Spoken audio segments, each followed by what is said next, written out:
वो सगुदेव भगवान की जय। योग योगेश्वर महाप्रभु रामलाल जी, योग मार्तंड मुल्केश्वर भगवान और हम सभी के प्राणाधार सहस्त्र देवदास भगवान जी के श्री चरण कमलों में हम सभी बच्चों का साष्टांग दंडवत प्रणाम स्वीकार हो। आइए प्रभु जी की कृपा करुणा आशीर्वाद से आज का सत्संग आरंभ करते हैं। आज के सत्संग में प्रभु कृपा प्रेरणा करके यही वाणी बुलवाना चाहते हैं कि भागवत गीता में भगवान श्री कृष्ण ने अर्जुन को किस प्रकार योग का ज्ञान दिया, किस प्रकार एक सुंदर दिव्य जीवन शैली जीने का साधन बतलाया और किस प्रकार मानवता को, मानव जाति को यह समझाया कि इस देवदुर्लभ मनुष्य चोले को पाकर मानव अपने जन्म जन्मांतरों के कर्म संस्कारों को दग्ध करते हुए परमात्मा की प्राप्ति की ओर आगे बढ़ सकता है। दो रास्ते बताए भगवान ने, एक भोग का रास्ता, एक योग का रास्ता। योग के रास्ते में दिखाया भगवान ने सुखी सुख है, भोग के रास्ते में दुखी दुख है। भोग विलास जीव तब करता है जब इस संसारिक विषय भोगों में अपने मन को आसक्त कर लेता है। जब इस संसारिक विषय भोगों से उसका मन उपराम हो जाता है तब वो योग मार्ग के तरफ आगे बढ़ता है। जब भगवान ने कृष्ण को बहुत समझाया, कृष्ण भगवान ने अर्जुन को बहुत समझाया, अर्जुन लीन रखते हो, सिवा परमात्मा के तुम और कोई चिंता नहीं करते, तो उस समय तुम्हारा मन वश में हो जाता है। और भगवान ने अर्जुन को बताया कि जिस योगी ने अपने मन को वश में करता हुआ दूसरे को दुख को अपना समझा, योगी परम श्रेष्ठ योगी है। कल के उपदेश में भगवान श्री कृष्ण ने अर्जुन को यही समझाया, यानी के श्रेष्ठ योगी के गुण और लक्षण बताए और हम श्रेष्ठ योगी कैसे बन सकते हैं उसके बारे में भी भगवान ने अर्जुन को बहुत ज्ञान दिए। इतना ज्ञान पाने के बाद अर्जुन ने प्रश्न किया, हे महाबाहो, हे मधुसूदन, इस चंचल मन को वश में करना तो बहुत कठिन है।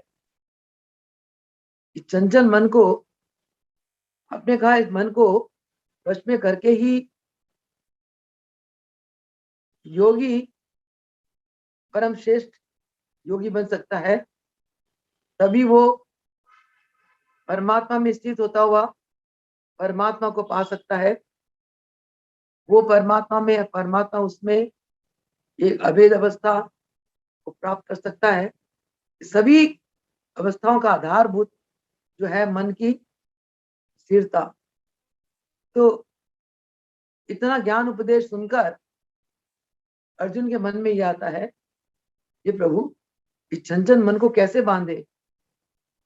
कि महाराज जी फरमाते थे कि अर्जुन ने कहा कि हे मधुसूदन, आप यदि कहो कि कांच में मनी ठहरा दो, शायद अपनी ताकत से मैं उसको ठहरा सकता हूँ, परंतु आप कहो चंचल मन को वश में करो, बहुत मुश्किल है। जिस प्रकार पवन को हम वश में नहीं कर सकते, उस प्रकार मन के वेग को वश में करना अति कठिन है। उसके लिए भगवान ने क्या उपदेश किया कि अर्जुन, अभ्यास और वैराग्य के द्वारा हम इस चंचल मन को वश में कर सकते हैं। नित्य प्रति अभ्यास करते हुए, करते करते जब हमें आत्म आनंद की प्राप्ति होने लगती है, हमारा मन अपने आप ही संसार के विषय भोगों से दूर हो जाता है। संसार के विषय भोग उसे विष्टासम लगते हैं, तो विष्टासम वो त्याग देता है। ये तब होता है जब अभ्यास करते करते एक वैराग्य अवस्था की प्राप्ति होती है। यहाँ तक कल के सत्संग में भगवान ने जो अर्जुन को बताया, हमने यहाँ तक चर्चा करी। आगे अब अर्जुन प्रश्न करते हैं, ठीक है प्रभु, अभ्यास करेंगे, वैराग्य अवस्था की प्राप्ति होगी, और वैराग से ही मन वश में होगा, और मन के वश में होते ही हमें परमात्मा की प्राप्ति हो जाएगी। हमारे गुरुदेव भी फरमाते थे कि पहले अभ्यास करो, फिर वैराग आएगा, वैराग आते आपके अंदर त्याग भावना आ जाएगी, और त्याग करते ही आपको अनुराग हो जाएगा, यानी कि अपने आत्मा के प्रति अथाह प्रेम, जिस आत्मा में परमात्मा विराजमान है, उस परमात्मा के प्रति हमारे अंदर अथाह प्रेम हो जाता है, उनके प्रति हम आत्म समर्पित हो जाते हैं, हर पर हमें उन्हीं की लगन लगी रहती है, ऐसी अवस्था आती है। अब अर्जुन ने अब एक और प्रश्न भगवान से करते हैं। अर्जुन, ये श्रद्धा है, श्रद्धा मगर लगन पूरी नहीं। श्रद्धा तो है परंतु लगन पूरी नहीं, विचलित हुआ योग से जो कभी।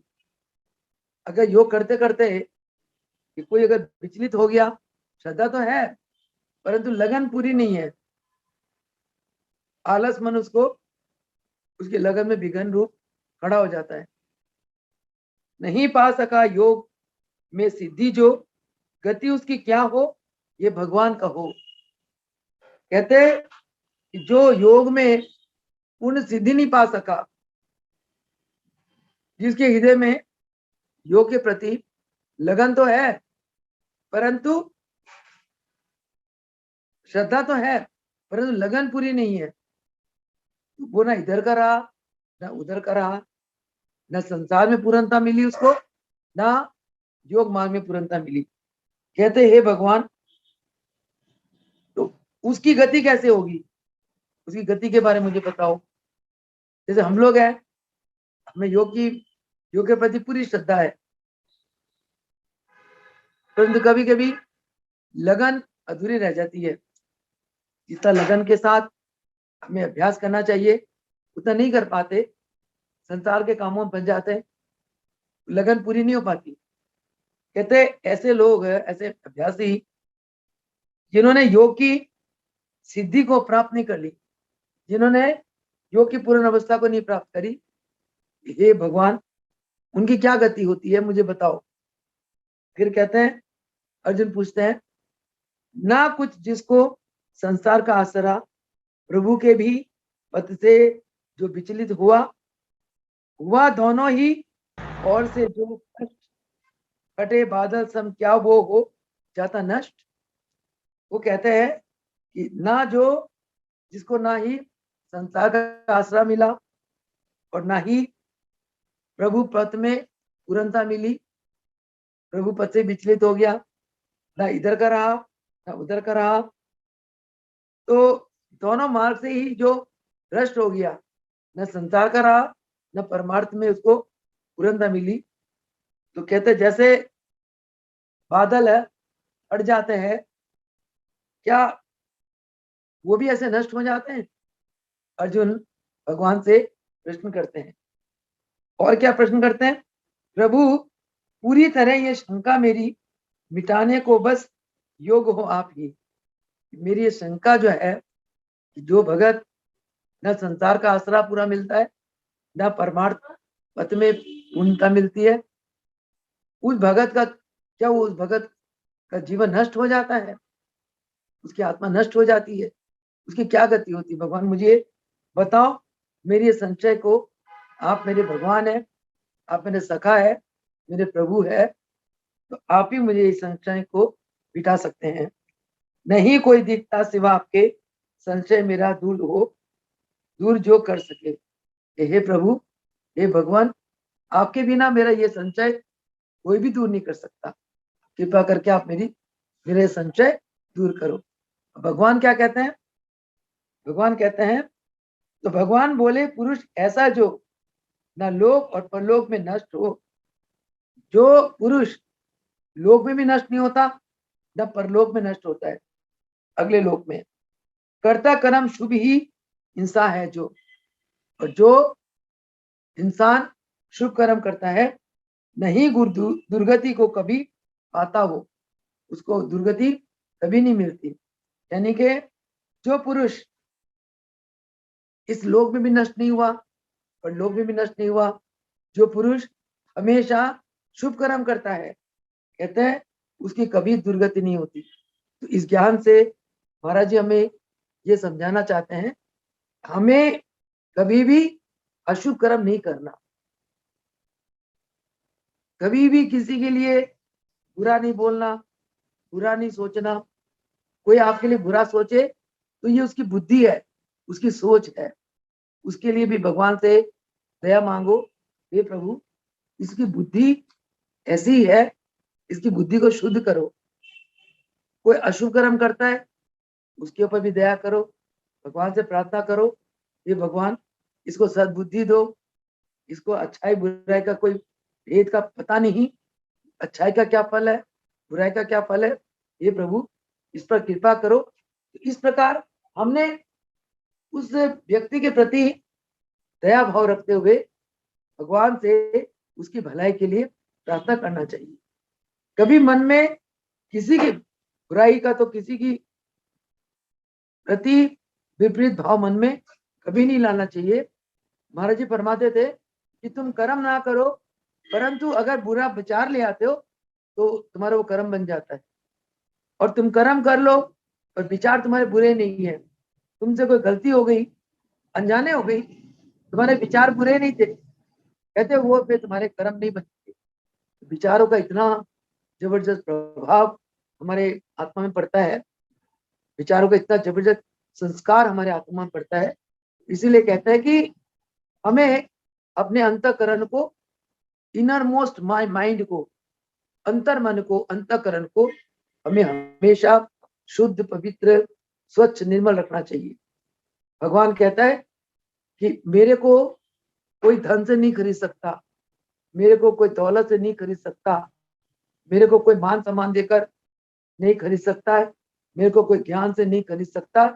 मेरे को केवल मेरा भक्त जो शुद्ध निर्मल हृदय वाला है, मैं उस पे रिझा रहता हूँ। जिसका हृदय शुद्ध हो, निर्मल हो, सरल हो, जिसके अंदर कोई छल कपट नहीं, कोई ठगी ठोरी नहीं, जो मन वचन कर्म से एक हो, जो सोचता है वही बोलता है, जो बोलता है वही करता है, जो ऐसा हो वो भगत मुझे खरीद लेता है, वो भगत मुझे अत्यंत प्यारा है। कहता ना कि एक भजन आता है, सुनी नहीं मैंने निर्बल के बलराम। निर्बल का बल कौन है? निर्बल का बल भगवान है। जो अंदर से निर्मल होगा, स्वच्छ होगा, वो हर पल भगवान के चरणों का आश्रय ही मांगेगा। हे प्रभु तेरे शरणम शरणम शरणम, हे प्रभु कृपा करो, हे प्रभु दया करो, हे प्रभु रक्षा करो। हर पल वो नम्रता के साथ भगवान को प्रार्थना ही करता रहता है, और प्रार्थना का बड़ा फल आता है, उसको प्रार्थना का अच्छा फल मिलता है। अब भगवान कहते हैं, हे अर्जुन वह भ्रष्ट है योग से जो कभी, अगर योग पद से कोई भ्रष्ट हो गया, भगवान का भजन करते करते उस पद से कोई विचलित हो गया, पाए वह फिर पुण्य लोकों को ही, उसको फिर पुण्य लोक मिलता है, पुण्य लोक को प्राप्त करता है। वो बहुत वर्ष रह फिर जन्म ले वहां, शुद्ध आचरण धनवान रहते जहां। कहते जिसने जितने वर्ष योग करा उतने वर्ष वो पुण्य लोक में रहता है। एक जब भ्रष्ट हो गया तो पुण्य लोक से वो फिर दोबारा जन्म लेता है। बहुत काल पुण्य लोक में बिताने के बाद वो जन्म लेता, कहाँ जन्म लेता है? जहाँ शुद्ध आचरण हो और जहाँ धनवान रहते हैं, वो आत्मा उस घर में फिर जन्म लेता है। यानी कि योग पथ में चलने का इतना लाभ है, जो हम लोग ध्यान अभ्यास करने से कतराते हैं, थोड़ी देर के लिए अगर हम ध्यान अभ्यास कर ले, अपने मन को भगवान में जोड़ ले, यानी योग युक्त हो जाए, तो इसका कितना फल है, अच्छा फल है। भगवान कैसे अर्जुन को समझा रहे हैं और कहते हैं, या फिर जन्म ऐसे घर में वो ले जहां पर प्रभु भक्त और योगी रहे, या फिर वो जो भ्रष्ट हो गया योगी, वो या तो ऐसे घर में जन्म लेता है जहां भगवान के भक्त होते हैं और योगी रहते हैं। मगर जन्म ऐसा तो इस लोक में मुश्किल बहुत ही किसी को मिले, पर इस लोक में ऐसा जन्म बहुत ही मुश्किल से किसी को मिलता है, आसानी से नहीं मिलता। आगे है, जन्म ले गए अर्जुन वहां पाए वो बुद्धि का संयोग पिछला है जो। जैसे इस जन्म में हमने योग करा, अगला जन्म में जब हम जाते हैं तो इस जन्म का जो योग का संयोग है वो अगले जन्म में हमें फिर दोबारा वही संयोग मिलता है। और उसके बाद इस जन्म के किया हुए योग के प्रभाव से अगले जन्म में हम योग की फिर अगली सीढ़ी में चढ़ जाते हैं। ये गुरुदेव ने साक्षात हमें समझाया। कहते हैं योग विद्या एक इतनी महान कल्याणकारी विद्या है, हर जन्म में ये विद्या जुड़ता चला जाता है। इस जन्म में योग विद्या की अगर तुम एक पौड़ी चढ़ते हो, अगले जन्म में दूसरी पौड़ी, उसके अगले जन्म में तीसरी पौड़ी, ऐसे करके एक एक जन्म में एक एक पौड़ी, दो दो चार चार पौड़ी तुम योग मार्ग की तरफ आगे बढ़ते चले जाते हो। और जब सारी पौड़ियां तय कर लेते हो तो लास्ट जन्म में तुम्हें परमात्मा की प्राप्ति हो जाती है। एक बार की बात है, एक प्रसंग में मुझे पढ़ने को मिला, पता नहीं वो उपनिषद था, पता नहीं वेद तो पुराण थी वो, उसमें हाँ विष्णु पुराण में लिखा हुआ है कि ध्रुव को जब विराग हो गया, उसने ध्रुव ने तपस्या करना शुरू कर दिया। जब माँ ने कहा कि भगवान ही हमारे पिता है, तेरे पिता भगवान है, हम सभी ने भगवान के पास ही जाना है, वो इस सारा संसार का मालिक है। ध्रुव ने पूछा, माँ भगवान कहाँ मिलते हैं? तप से मिलते हैं। तो लग गया तप करने, पिछले कर्मों के संस्कार जाग गए। ध्रुव के पिछले जन्म में जो इतनी कमाइयां करी थी तो उन कमाइयों के फल से क्या हुआ, इस जन्म में ध्रुव एक पैर पे खड़ा होकर दिन रात विष्णु भगवान की आराधना करने लगा। तो जब 6 मास हो गए, इतनी अप्सराएं आई, इंद्र का सिंहासन हिलने लगा, उसने अप्सराओं को भेजा, छोटा सा बालक तपस्या कर रहा है, मेरा सिंहासन हिल रहा है, उसकी तपस्या को भंग करो, पर कोई फल, सब विफल रहे। ध्रुव लगा हुआ है बिल्कुल एक लगन से भगवान विष्णु के सिमरन में। 6 मास जब पूरे हो गए तो भगवान विष्णु प्रकट हो गए। प्रकट हो गए, ध्रुव को दर्शन दे दिए, चरणों में लिपट गया, ध्रुव गदगद हो गया, भगवान का आशीर्वाद मिला। तो ध्रुव ने भगवान से ये प्रश्न करा, हे नारायण, आपकी मुझ पर अथाह कृपा हुई, आपने मुझे दर्शन दे दिए, मेरा जीवन, मेरा जन्म आपने धन बना दिया, सफल बना दिया। पर प्रभु मेरे मन में प्रश्न है, मैं आपको पूछना चाहता हूँ। भगवान ने कहा, पूछो पुत्र, क्या संशय है तुम्हारे मन में? उन्होंने कहा कि प्रभु मैंने ये सुना है लोग 10-10 वर्ष, 20-20, 50-50 वर्ष तक आपकी आराधना करते रहते हैं, पर फिर भी आप उन्हें दर्शन नहीं देते। प्रभु ऐसी क्या इस बालक पर आपकी रहमत हुई तो 6 मास के अभ्यास से ही, 6 मास के तप से ही, हे प्रभु मुझ बालक को आपके दर्शन हो गए। भगवान ने कहा, पुत्र ये सामने देखो चट्टान दिख रहा है? हाँ प्रभु, इस चट्टान में हड्डियां दिख रही हैं, कंकाल दिख रहे हैं, अस्थियां दिख रही हैं। हाँ प्रभु, किंतु बेटा इस चट्टान में तुमने हर जन्म में तप करा, तप करते करते तुम्हारा शरीर शांत हुआ तो तुम्हारी हड्डियां यहाँ खड़ी की रह गई। ये जो चट्टान है इसमें अस्थियां हैं, जितनी अस्थियां हैं उतने जन्म तुमने लिए, और हर जन्म में तुमने मुझको पाने के लिए तप करा, अभ्यास करा, साधना करी। आखिरी जन्म में मैं तुम्हें दर्शन दूं, उसके लिए केवल 6 मास बाकी थे और तुम्हारा शरीर शांत हो गया।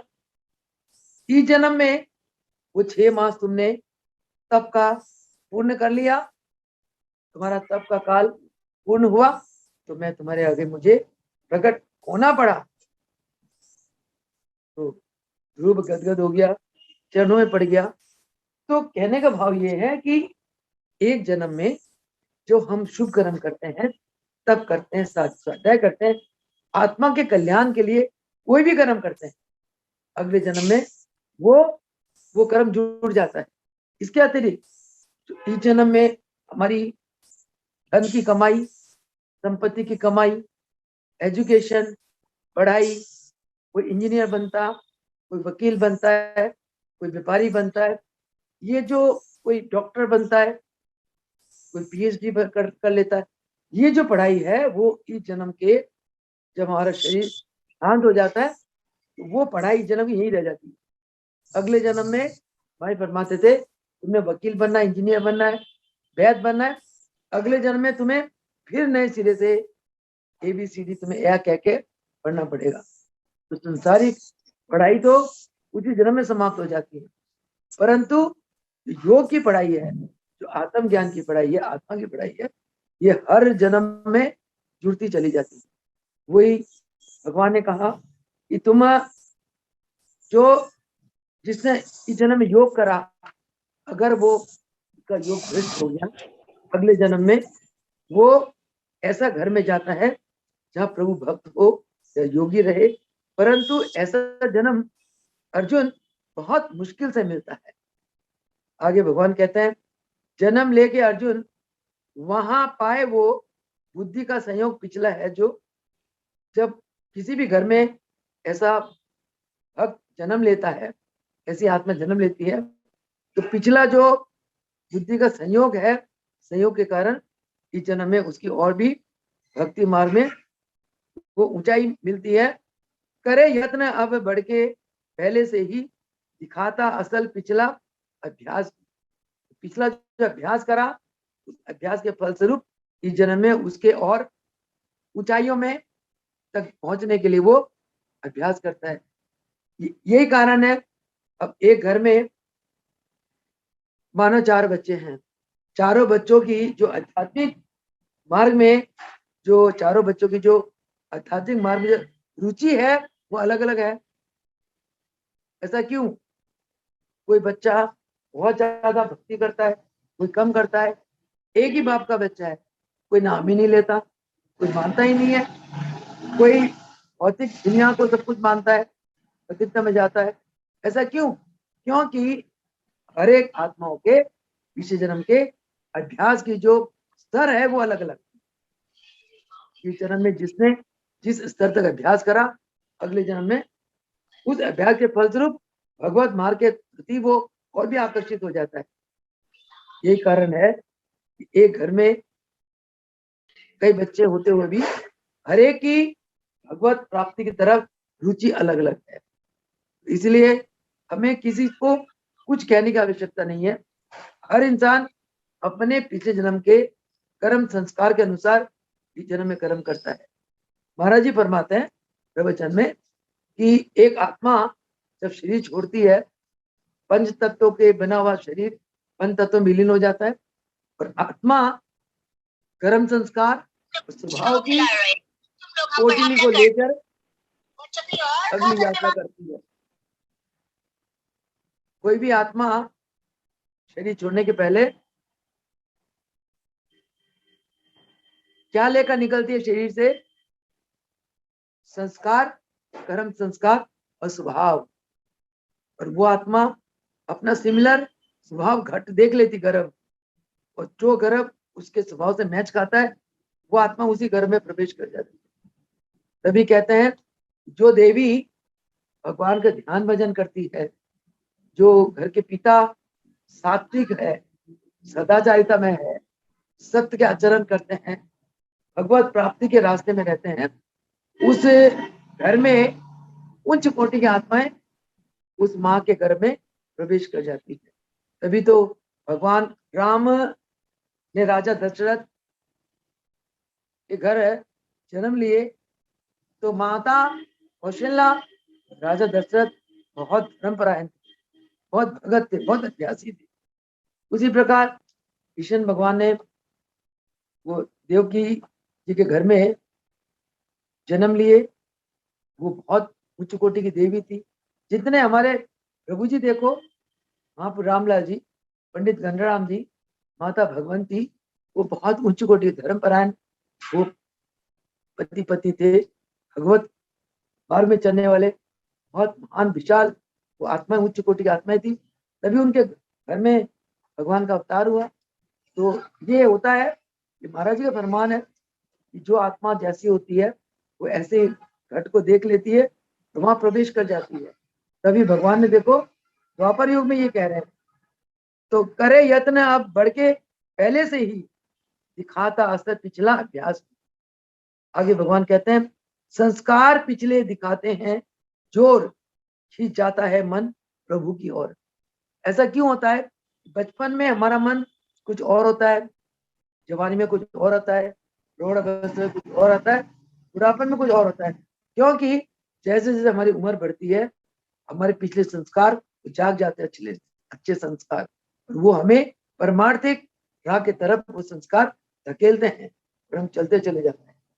तो इसीलिए ये जीवन जो है ना, मनुष्य अपने कर्मों से ही अपने जीवन को उच्च कोटि का बनाता है, अपने कर्मों से ही वो मध्यम कोटि का बनाता है, अपने कर्मों से अपने जीवन को नीच कोटि का बनाता है। ये सब बुद्धि का खेल है। बुद्धि ये सत रज तम, ये प्रकृति के त्रिगुण इंसान को नाच नचाती रहती है। कभी एक मानव के अंदर कभी सात्विकता ऊंचाई में चली जाती है, कभी सात्विक बन जाता है, कभी रास्तिक बन जाता है, कभी तांत्रिक बन जाता है। तो ये त्रिगुणी प्रकृति, जो त्रिगुणी माया है ना, त्रिगुण रूपी माया, ये इसने मानव को नाच नचा रखा है। परंतु जो भक्त सदगुरु भगवान के शरण में रहते हैं, सदगुरु भगवान तामसिक रासिक गुण वृत्तियां अपने भगत के नजदीक नहीं आने देते, अपने भगत को सात्विक वृत्ति में रखते हैं। तो आप जानना, जो भगत सात्विक है, समझना कि सदगुरु भगवान की अथाह कृपा उस बच्चे पर है। गुरु हमेशा अपने बच्चों को सात्विकता प्रदान करते हैं। तो आगे वो कहते हैं, संस्कार पिछले दिखाते हैं, जो खींच जाता है मन प्रभु की ओर। कहे वेदों में जो कर्म है सकाम, देता ना जिज्ञासु उन पर है ध्यान। जो जिज्ञासु होते हैं, जो परमात्मा के मार्ग के राही होते हैं, वो कभी भी सकाम कर्म की तरफ उनका ध्यान ही नहीं जाता है। कोई कर्म करते हैं निष्कामता से, निष्काम कर्म करते हैं।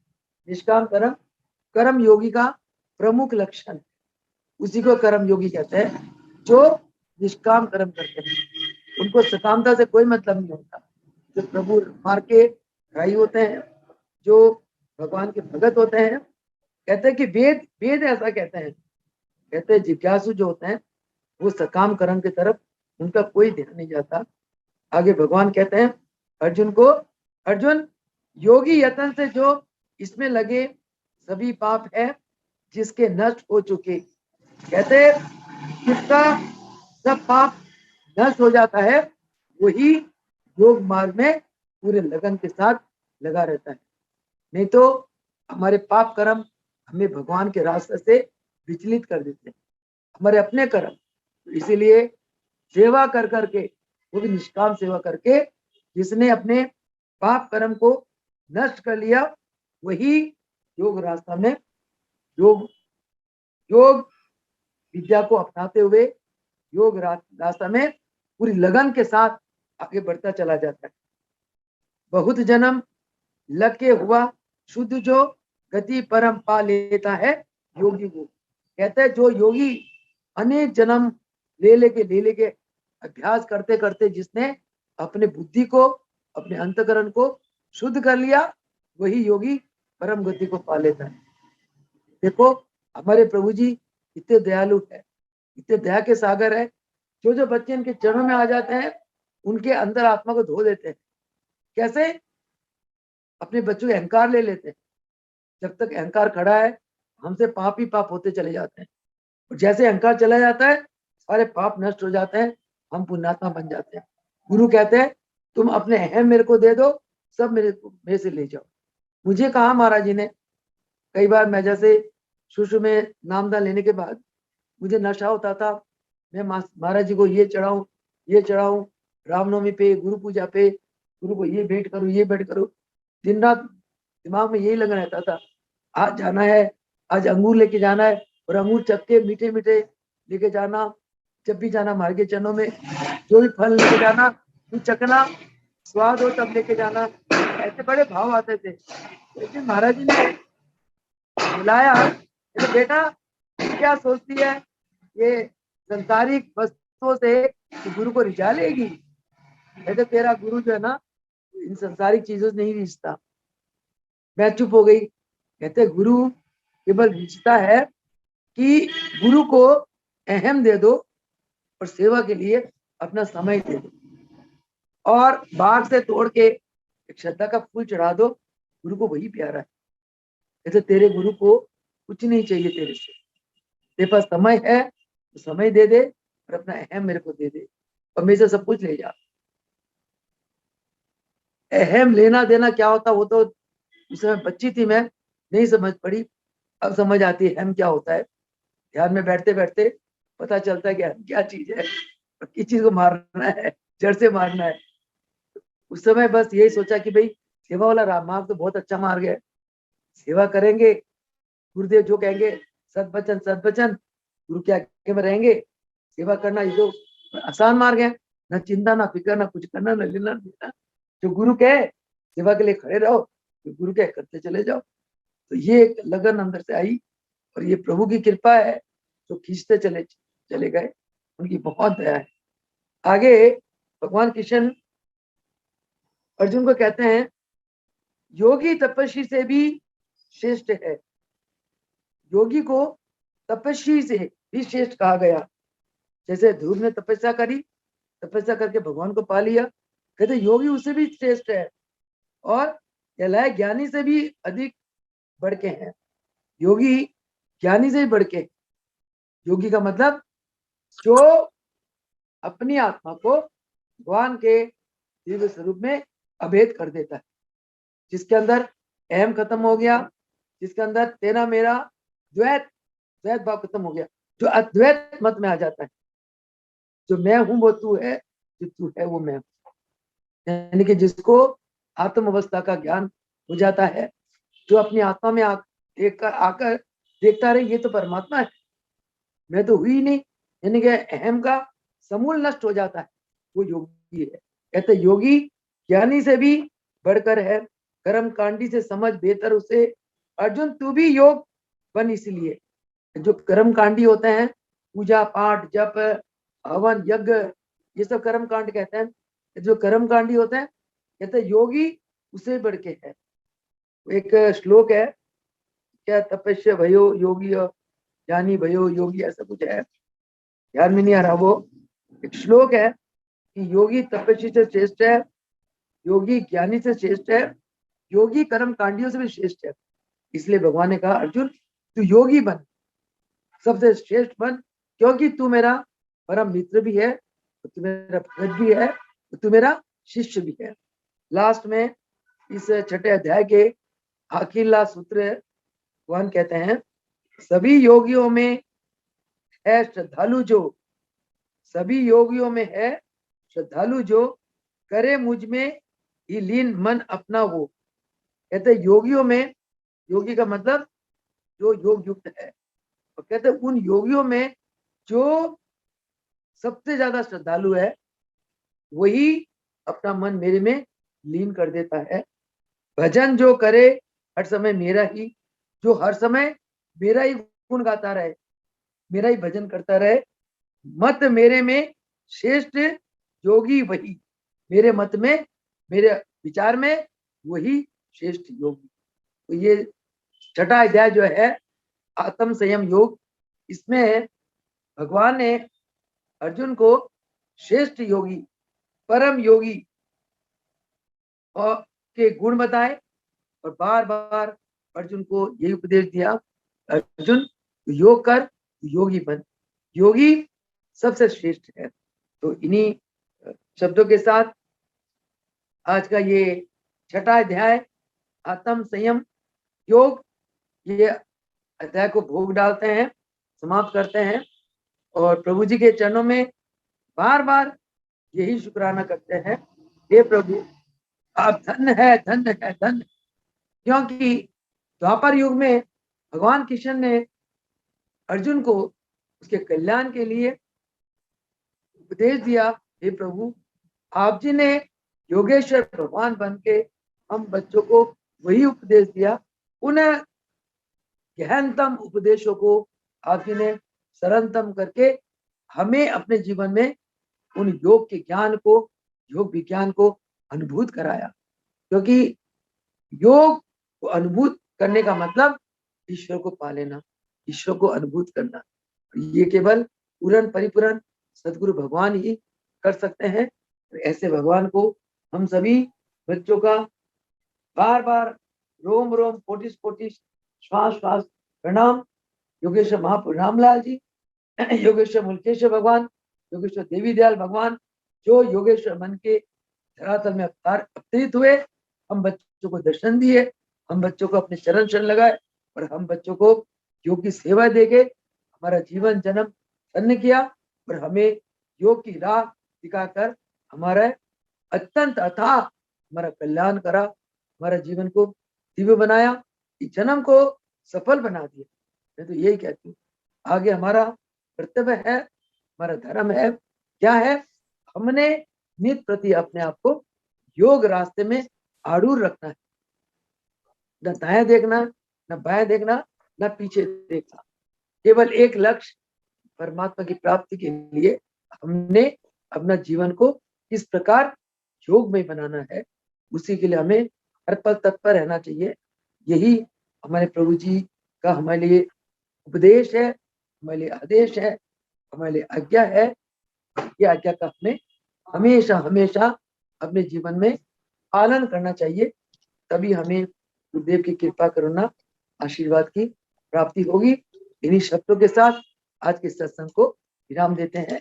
बोल गुरुदेव भगवान की जय, बोलो योगेश्वर महापुरुष रामलाल जी की जय हो, मुल्केश्वर भगवान की जय हो, भगवान की जय।